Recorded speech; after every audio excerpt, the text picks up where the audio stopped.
Next हम लोग देखेंगे। वेरी वेरी इंपॉर्टेंट क्वेश्चंस यहाँ से बनते हैं कि आपका पेनक्रियाटिक सेक्रेशन मतलब जो आपका पेनक्रियाज होता है और वो जो पेनक्रियाज से जो सेक्रेशन होता है उस सेक्रेशन में आपको क्या इम्पोर्टेंट मतलब उसमें क्या क्या पाया जाता है। और वो भी कई बार क्वेश्चंस में आता है कि पैनक्रियाटिक सेक्रेशन में ये प्रेजेंट होता है या एब्सेंट होता है। ठीक है, तो ये इंपॉर्टेंटली आपको पता होना चाहिए। जो भी आपका पैनक्रियाटिक सेक्रेशन हो रहा है, जिसे हम पैनक्रियाटिक जूस बोलेंगे या पैनक्रियाटिक सेक्रेशन बोलेंगे, उसमें आपको कौन कौन से इंपॉर्टेंट कंटेंट आपको मिलेंगे। ठीक है, तो पहला इसमें जो है आपको याद रखना है ट्रिप्सिन एंड काइमोट्रिप्सिन एलस्टेज। पहला क्या है, ट्रिप्सिन भी मिलता है, काइमोट्रिप्सिन भी मिलता है, एलस्टेज भी मिलता है। इन तीनों को मिला के एक और नाम बोला जाता है एंडोपेप्टाइडेज।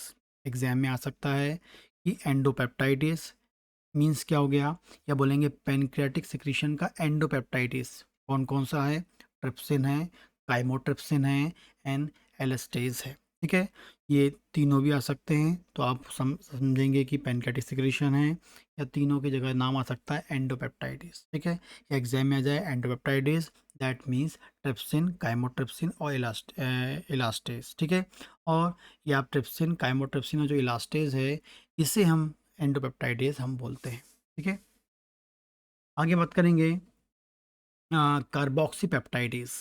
सेकेंड होता है कार्बोक्सीपेप्टाइडेज, इसे हम बोलते हैं एक्सोपेप्टाइडेज। इसे हम बोलते हैं एक्सोपेप्टाइडेज बोलते हैं, जो आपको बिल्कुल याद होना चाहिए। एग्जाम में आ सकता है exopeptidase of pancreatic secretion, that means क्या है, कार्बोक्सीपेप्टाइडेज हम बोलते हैं। कार्बोक्सीपेप्टाइडेज क्या है, टाइप ऑफ एक्सोपेप्टाइडेज होता है। ठीक है, आगे हम देखते हैं अल्फ़ा एमाइलेज। थर्ड हमको क्या मिलता है, अल्फ़ा एमाइलेज हमको मिलता है। अगली बात करते हैं लाइपेज हमको इसमें मिलता है। ठीक है, बाइल साल्ट हमको इसमें मिलता है, कॉलीपेज हमको मिलता है, कॉलीपेज हमको मिलेगा।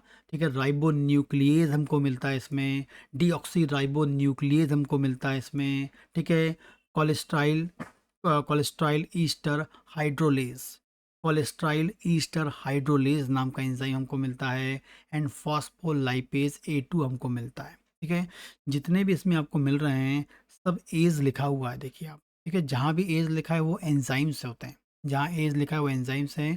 तो पहले फिर से हम देखते हैं एंडोपेप्टाइडेज वो कौन कौन से हैं, ट्रिप्सिन, काइमोट्रिप्सिन और इलास्टेज जो है, तीनों मिला के एंडोपेप्टाइडेज है, एंजाइम है। एक्सोपेप्टाइडेज, इसमें कार्बोक्सी पेप्टाइडेज नाम का एंजाइम होता है। अल्फा एमाइलेज ये भी एंजाइम है। लाइपेज एंजाइम है। बाइल साल्ट ये एंजाइम नहीं है। कॉलीपेज ये एंजाइम है। राइबोन्यूक्लियस एंजाइम है। डीऑक्सी राइबोन्यूक्लियस ये भी एंजाइम है। कोलेस्ट्राइल ईस्टर हाइड्रोलेज ये भी एंजाइम है, एंड फॉस्फोलाइपेज A2 ये भी एंजाइम है। तो ये एग्जाम में आता है, आपको पता होना चाहिए कि पैनक्रियाटिक सेक्रेशन में ये कंटेंट्स पाए जाते हैं। और एग्जाम में इजीली आप इसको यदि आपको ये आता है, तो आपका जो क्वेश्चन यदि इससे संबंधित आता है तो इजीली आप उसे ठीक ठीक उसको करेक्ट कर सकते हैं। ठीक।